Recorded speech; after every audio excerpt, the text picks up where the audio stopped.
Greetings, friends. You're on NewsAder. I am Alexander Kushner. Vitaly Portnikov from Kiev is in touch with us. Welcome, Vitaly. Hello? Vitaly, so, here is the latest news from the Deputy Foreign Minister of Russia.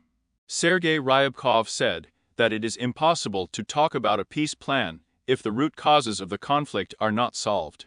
That the tasks of the SO will still be solved, and that it is impossible to defeat a nuclear power. These are the statements he made in an interview with Propaganda Olga Skobeva. On the eve of the upcoming meeting between Zelensky and Trump at Mar-a-Lago, while Donald Trump himself, as we see, says that. Commenting, in fact, on this very peace plan, he says that I will not say yet. Zelensky will have nothing. This refers to the conditions. This peace plan. In other words, does this mean that we are facing a new round of unprecedented joint pressure from Trump and Putin on Zelensky? Of course, this does not mean, because it is the interpretation of the statements. I think you understand perfectly well that when Donald Trump, he says that Zelensky will not get anything without him, which means that security guarantees or any other points in the peace agreement must be agreed with the United States of Ukraine. And it seems to me that this is an absolutely logical statement by the American president in response to the question, in fact, what he thinks about guarantees. Zelensky was probably quoted to him in this case, so we are just, relatively speaking, trying to somehow notice and interpret the statements the way we want to see them. Exactly the same as the statement. Sergei Ryabkov. There was a big interview there, and many see in it a rejection of this peace plan. And many see in it just a willingness to continue negotiations. Because Sergei Ryabkov said quite clearly that they want to continue the negotiation process. In other words, his statement absolutely did not contradict what we have seen in recent years, I would say. The desire to delay the process. How much Russia can delay this process is a big question. But even when the Deputy Minister of Foreign Affairs of Russia, who is responsible for Russian-American relations, says that the parties have come closer to resolving the conflict, then this is, I would say, an attempt to at least demonstrate own peaceful intentions. But we have repeatedly said that the very idea of Russia to demonstrate peaceful intentions in order to delay the peace process and to continue the war as long as Putin needs it, and as long as he can continue it. Therefore, there is no joint pressure of Trump and Putin on Zelensky for one simple reason. Trump wants the war to end as soon as possible, and Putin wants the blame to continue. They have the opposite goal. Look, yes, indeed, Zybkov says that they are getting closer, but at the same time, he immediately informs that they will not go anywhere beyond Anchorage. Well, that is this. Conditions of Ukraine's surrender. I mean, obviously, yes. Yes, no, there is no condition for the surrender of Ukraine. No surrender of Ukraine was discussed in Anchorage. And what's there? Again, we have repeatedly said in Anchorage that the essence of Anchorage is that a peace treaty must be signed first. And then a ceasefire will be stopped. And Donald Trump has accepted this position of Vladimir Putin. This is what they mean by anchorages. This is what Trepkov is talking about. And they all talk about it. That it is necessary to go in the spirit of Anchorage. No agreements on the surrender of Ukraine were agreed in Anchorage. You remember Anchorage very well when Putin and Trump went to reporters, and Trump clearly said that there were no agreements. Then why are we retroactively attributing to the Americans and Russians any agreements that they have reached? But in the spirit of the colleges they're right, I mean, this whole campaign. The fact that Trump decided to meet Putin halfway. And when Putin constantly said that first a peace treaty, then a ceasefire, and Trump on the contrary, they began to act, I would say, according to the same logic. Only again, there are significant differences in this logic. Trump wants a peace treaty concluded as soon as possible, but Putin wants it so that a peace treaty is not concluded as soon as possible. These are opposite goals, as I have already told you when we discussed Ryabkov's statements just now. Then what can we expect from Zelensky's meeting with Donald Trump tomorrow? But I do not know, Alexander. It is difficult for me to answer this question because it is very difficult. There is a lot of illogical in what is happening. And you and I should always take into account that both Zelensky and Putin have the same desire. In this sense, they have full consensus. They want to anger Trump. For various reasons, because Ukraine needs the help of the United States. And Russia does not want new sanctions, new pressure. But they will both act in such a way that Trump is confident in their peacefulness. Therefore, if Trump manages to agree on something serious with Zelensky, I don't really understand what, but let's say the proposal, which will be aligned with Zelensky, will nominate Putin as a common position, and Putin will refuse them. It will be defeated Putin, Trump at him offended. If Putin says that this is a very good offer, but we still need to work on several points in January, let Vitkov come to Moscow board there. But it means that Putin will be able to drag out time further with the question of how much Trump will have the patience to watch this at all. I see it as usually such a process. Nothing changes much. That is, in principle, this could be absolutely meaningless. As, in fact, the past. Why? But if they agree on some points, there will be a joint position of the United States and Ukraine. This position will be defended by Trump. It's not pointless anymore. Why doesn't it make sense? Do you think he will? He can, in principle, accept. I think that if Trump did not want to work out a joint position, he would not have invited Zelensky Marilag. It was clearly told to the President of the United States that he would meet with Putin and Zelensky only after it was clear that they had already come to a real result, that he did not need meetings for the sake of a meeting. In this situation, imagine that he just invites Zelensky during the Christmas holidays to talk to him about the beautiful. But, to put it mildly, it's not worth it. In the case of Donald Trump, it is quite possible to expect. Donald Trump can convince himself. I don't think so. I think there are some concrete results, at least on the American-Ukrainian position. In other words, there are results that Americans can accept for themselves as general. And you think that these may be issues, for example on territories, because they have not been agreed until the last moment. That's between Ukraine and Russia. Maybe some general consensus should be adopted, but no one has said that Russia will agree with this consensus. She can offer to work on it some more. And why don't you think that Zelensky is going to Washington tomorrow so that Donald Trump will put pressure on him? On the issue of territory, for example. I think that if Zelensky goes to Washington, then the American and Ukrainian delegations have some common idea on the issue of territory. Actually, I just don't think it makes any difference at all, because I don't see any willingness in the Russian Federation to agree to any compromises related to territories, let's say, for sure. All right. And yet, in this context, then, why is Ryabkov giving on the eve of this Trump meeting? Zelensky here is such an interview, or rather, why will it be made public? In other words, some kind of goal has an internal meaning, because everyone knows that Ryabkov does not make any decisions. Well, I see. He's just a participant in a propaganda concert. Again, and moreover, in this propaganda concert, he speaks much more softly than before. And you have noticed that the Ministry of Foreign Affairs of the Russian Federation, this is Ryabkov, this is Maria Zakharova. They recognize the fact of the negotiation process and progress in this negotiation process. This is already different from their previous positions. And it needs to be noticed, not the propaganda garbage that we constantly observe when it comes to Russian diplomats, but about how things are changing. I would say the interpretation of this propaganda garbage. But I'm not even talking about the fact that it really doesn't matter at all, because Ryabkov is nobody, and there is no way to call him. He doesn't make any decisions. If Putin decides that it will be different, he will pronounce it all differently. Well, yes, it is clear that this is Putin's position. He is Putin's position, by and large. Voice over? Well, here you are saying that they are talking about progress, but these are just words. And the reality is that it can't have anything to do with this, and most likely does not. What kind of progress can there be?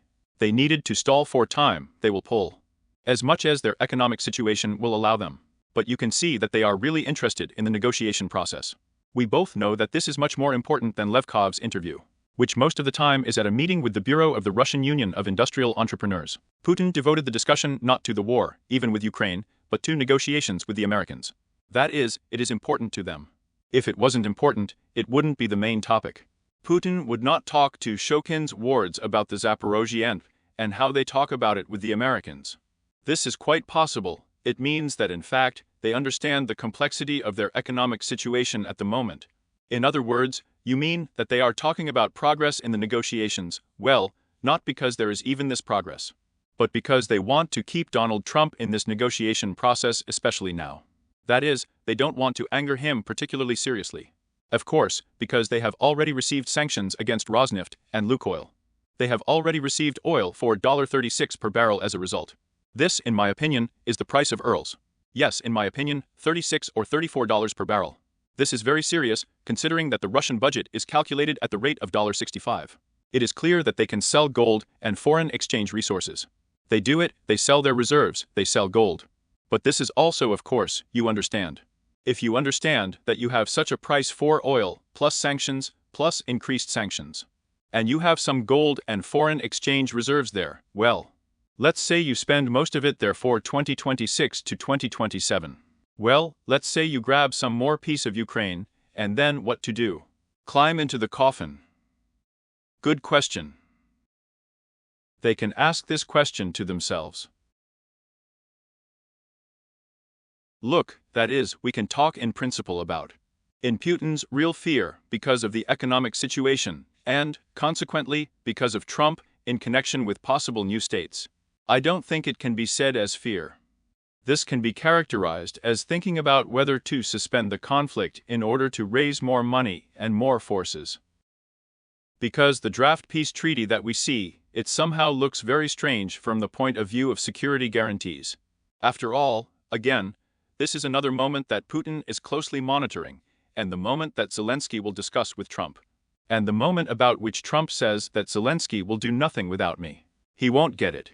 And how serious is this guarantee of security? If Russia knows that in fact it will be able to repeat the attack on Ukraine, and there will be nothing for it, then why wouldn't it suspend military operations at some point in order to accumulate resources for the next strike again? And then, there's another point right there. Just like Trump and Putin are trying to trap each other.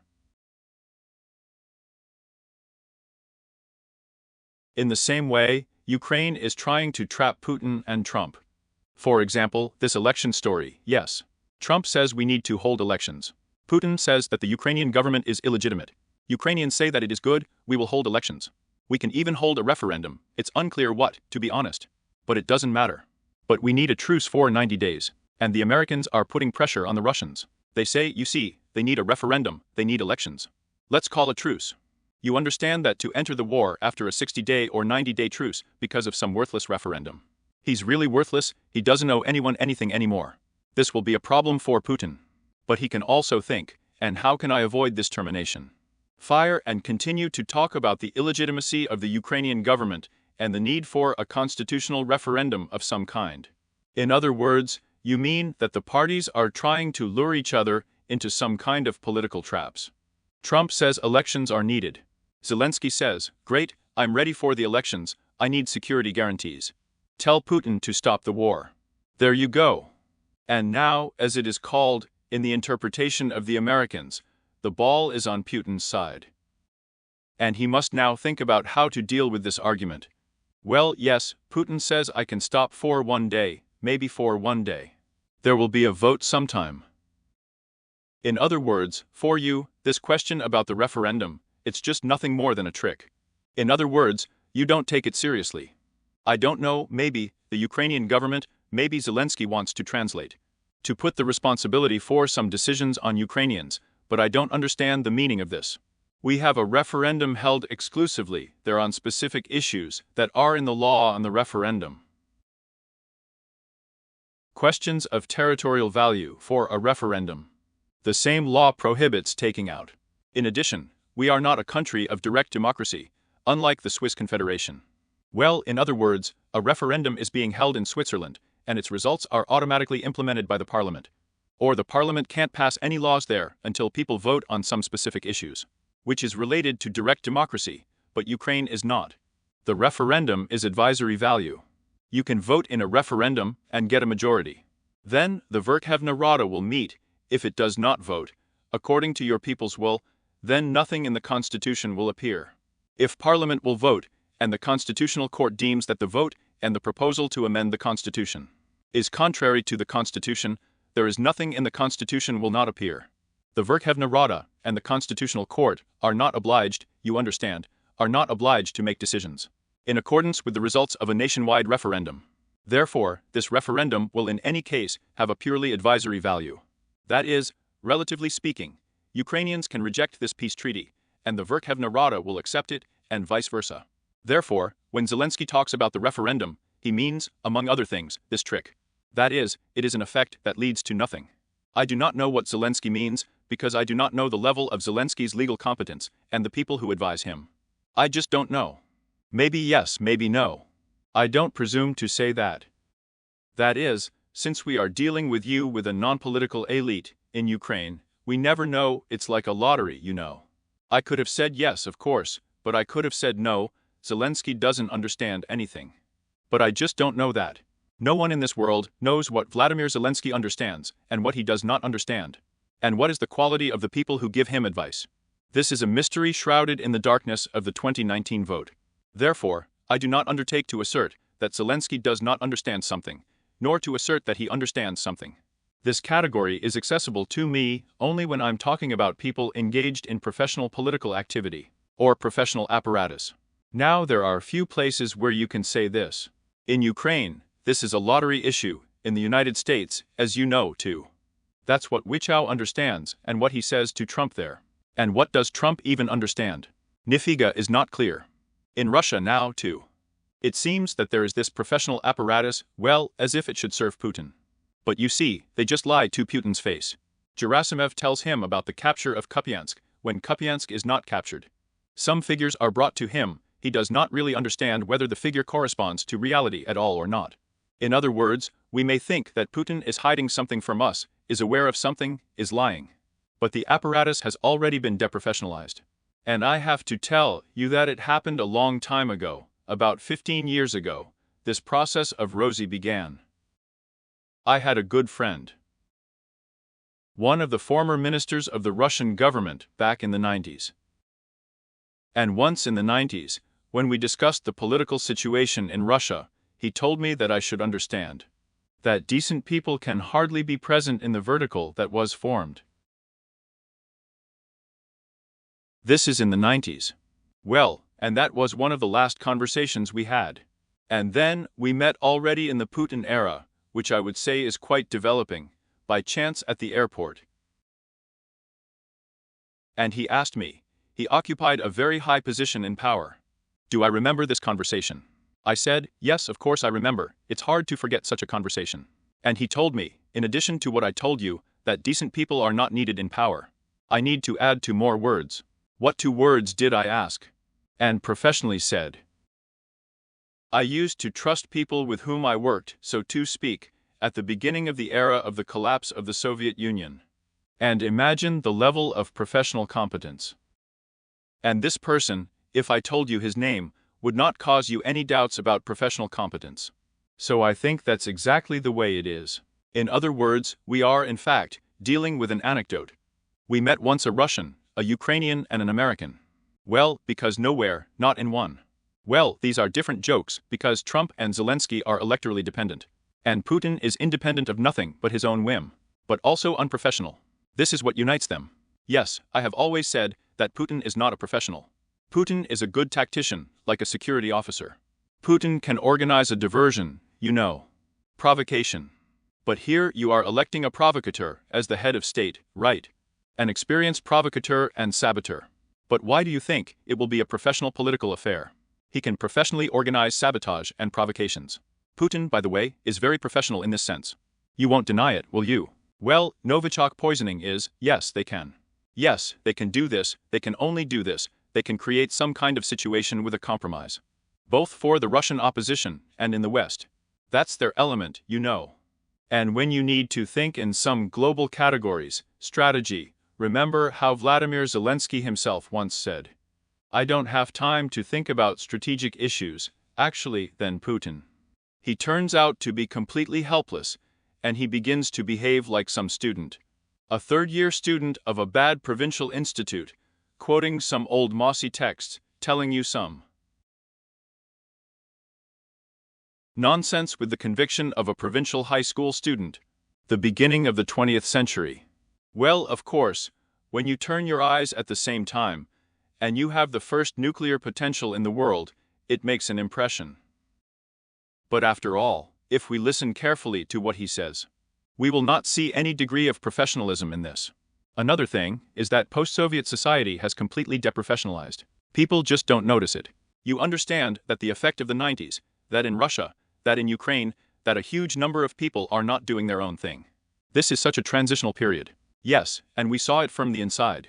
It was literally felt, starting with school and student desks and ending with people who, from these desks, yes, ordering control term papers, got to places where they did nothing, did not understand anything, and in fact sat in their pants. This is the country of sitting out your pants. People received higher education and were happy to go to work in the service sector, right? So there was no higher education, this is Sharashka. Well, of course, yes. But no one saw anything special about it. So when we start telling people, oh, how did you choose this one, and how did you choose this one? You don't understand, it's always very funny to me when I tell people this myself. Yes, what in Russia, what in other higher means there? Don't you understand that if you elect by vote a person who has to perform a surgical operation on you, and he doesn't know how, he will stab you? And people don't understand this, because they themselves have repeatedly been in the situation of such surgeons. And no one, in their opinion, was stabbed. And this is how 70% of the post-Soviet population looks like. Therefore, here, until this evolution passes and returns, the cult of professionalism. Only cataclysms and crises of various kinds are possible. Well, I want to tell you that this is not a metaphor about surgeons. Because I knew a lot of people who, while studying at a medical university, at the medical academy, ordered tests, course reports, and so on from newspapers. So this is absolutely no joke. These people then took patients. So, but look, here's an example, by the way, how a professional differs from a layman. Here one blogger made a very interesting comparison, or rather, a recollection. So, in February 2025, Putin calls the Europeans a small fry who will wave his tail in front of the Don. A year passes by Trump, and here it is the same. Under the pigs. No, he called them political milieuska back then. It was. If you remember, he said to wave his tail, and on his paws, or that's how he said it, right? On the owner's lap. They will sit. So a year goes by. The same Kommersant newspaper writes December, here on December 25, 2025, that Putin says that. Unfortunately, under the influence of the Europeans, Donald Trump retreated from Trump's concourage. Wow. Well, that is. It turned out that the Europeans are not so ready to spin these tales as Vladimir Vladimirovich likes it. It's a shame. But again, this suggests that they did not bring him good analytics, they were afraid, or he did not read it himself. But did it in his head. Some idea of reality. Well, again, but why should he have a life experience when his life experience is exhausted by life, and life in East Berlin, you know? Which is also the same bubble when a person lives in the East, in East Germany, in Leipzig. When a person lives in a provincial East German city and communicates mainly with people in the Stasi, what do you want from this person? How can he even form an idea of the world? Therefore, when he appears in politics, he reads the text that someone writes to him until some point when he realizes that he can turn around with all the might of his brilliant political views. You remember that when Putin became president, he behaved completely differently. He was talking about the sovereignty of Ukraine. But there is a wonderful interview with Putin in 1991, in which he clearly says that there is no sovereignty of Ukraine. That these are all invented things, that it's the Bolsheviks' fault, that they cut Russia into the Republic. So, in 1991, he thought the same thing as in the 21st. What happened in 2000? Nothing, he just read what Yeltsin's speechwriters wrote to him. Do you understand? Who themselves have not yet figured out how to rebuild. A collective Jahan Palayeva of some kind, do you understand? At the same time, as it became known, but now he was directly telling Bill Clinton that Ukraine is an artificial entity. George W. Bush. George W. Bush, yes. Yes, to George W. Bush, yes. Well, so, and this is not a secret for me. I always knew that he said it. George W. Bush, he said that. Gerhard Schieder. Gerhard Schieder, without hesitation, retold this in Central European politics. I mean, Putin said, years. Well, I don't know how. Well, probably 15 years. Well, since the time when Schroeder became federal chancellor, how many years has it been? That was before Angela Merkel. Can you imagine when it was? He kept telling him that. Yes. And Schroeder said it to the Poles, he said it to the Hungarians. And my friends who worked there in the leadership of these Central European countries told me this completely with quotes. And I said this to my Ukrainian friends who could have been involved in the Ukrainian ones. Politicians, and I assure you that among the people to whom I said this, even before 2014, there were senior leaders of Ukraine. I didn't say this, of course, to Yanukovych, because Yanukovych just knew who Yanukovych was. I had no doubt that he was involved in the dismantling of Ukraine. But everyone knew it. I said it out loud publicly, these quotes. No one in Ukraine took it seriously. They just didn't take Putin seriously. To the question of professionalism, why else did I compare Putin with the Europeans? In other words, he underestimated them. Why? Because he is not a professional, and they are professional politicians after all. But then, these professional politicians, can somehow balance with Donald Trump, to keep Trump unable to balance with Vladimir Putin. Tell me, what do you expect from the European leaders, with whom Zelensky also announced a conversation tomorrow? On this track, how will they continue to show themselves, just as professionally, or can they crack, given that in Europe itself, we see that there is still not enough complete unity? Well, I understand that first there will be a virtual meeting of Trump-Zelensky Europeans, and then a meeting of Zelensky with Trump in Mar-a-Lago. It looks like that somehow, as far as I understand. Well, I think that yes, approximately so. After the meeting, Mar-a-Lago will have a conversation with European leaders. Not the other way around. Well, I don't know. Maybe so, and so it will be. Well, of course. I think that if we are talking about the leading leaders of Europe, they understand perfectly well that this is a matter of their own national security. Friedrich Merz understands this, Emmanuel Macron understands this, and George Maloney understands this. Just George Maloney ideologically close to Donald Trump. Therefore, she behaves somewhat differently. You understand that it was Maloney who disrupted the allocation of Russian assets to Ukraine on the direct instructions of Trump. Not even Maloney, even Trump, who believed that the allocation of these assets would disrupt his brilliant peace plan. That is, does Putin beat them all the way, and Europeans too? But in any case, they understand that it is impossible to go far.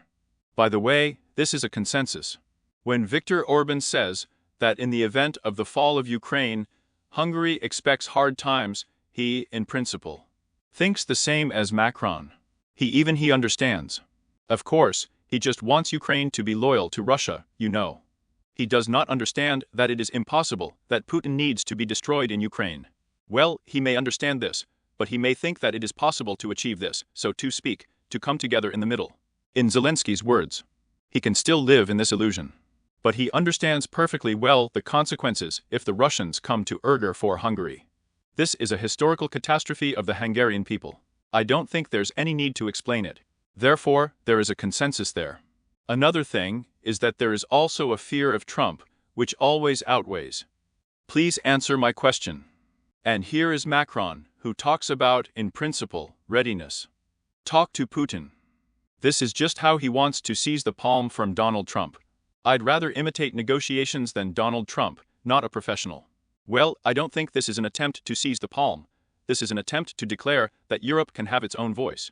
If the US president talks to the Russian president, we will also talk to him. It's the same as Macron's visit to China. Macron flew to Xi Jinping, refused to discuss with the Americans the details of his visit, and what he discussed with the representative of the People's Republic of China in general. Because if you behave like this with us, not as partners, conduct separate consultations, we can also conduct them. We have enough weight.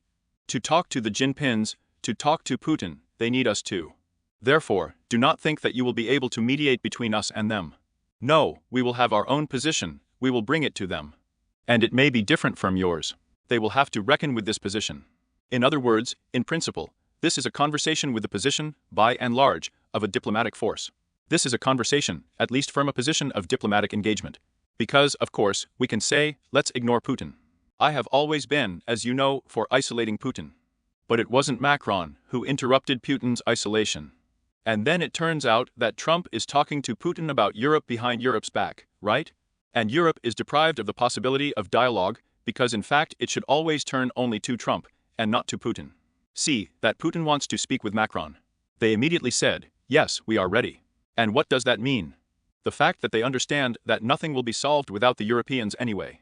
And that even prolonging the conflict is quite difficult if the Europeans continue to seriously help Ukraine. You understand that 90 billion euros was an unpleasant surprise for them. They didn't want that. In other words, they expected Ukraine to be easy. Just bankrupt, left with nothing with zero. They hoped that Trump will force the Europeans to abandon the idea to transfer to Ukraine frozen Russian loans, and thus, the Europeans, even qualified majority of votes, will be afraid to do it. And when it goes about Plan B, the allocation of Ukraine €900 billion, which requires unanimity, someone will block either Orban or someone else. And no one blocked it, as usually happens in such situations. Well, and the last moment. Putin responds, as we see, to Zelensky's referendum by saying that he wants either 5 or 10 million Ukrainians to vote, who, by the way, are not in the occupied, and most importantly on Russian territory. What do you think? But what will be the next move from Ukraine? That's what Kiev will answer to this. Well, I think Kiev may wonder about the conditions of this vote. And most importantly, who will count it, and who will check, if you want, the authenticity of this vote. We have no diplomatic missions in Russia. Diplomatic relations between the two countries have been severed.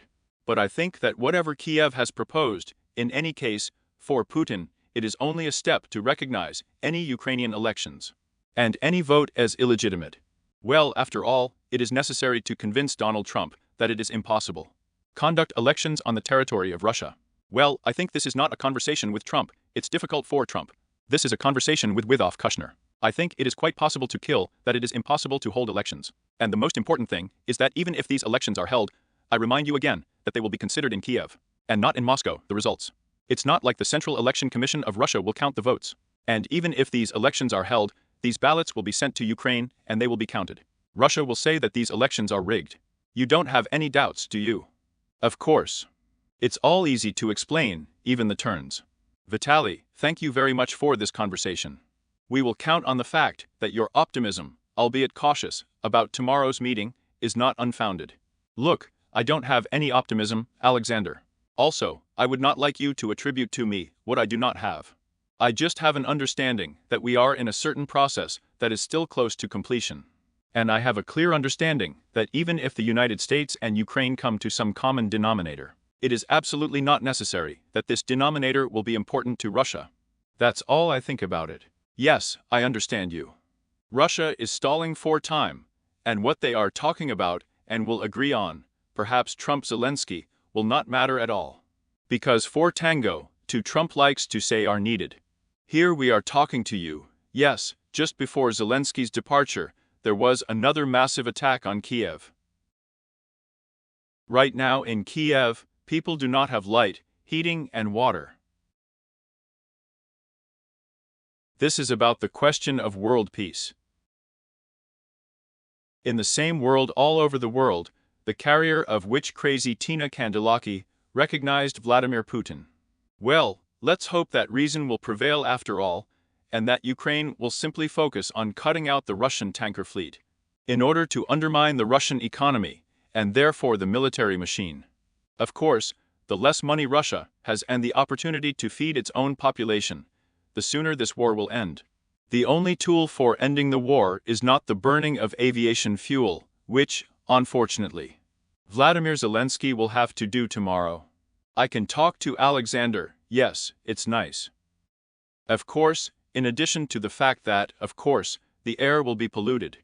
Thank you very much, Vitaly. Good luck. Before the connection.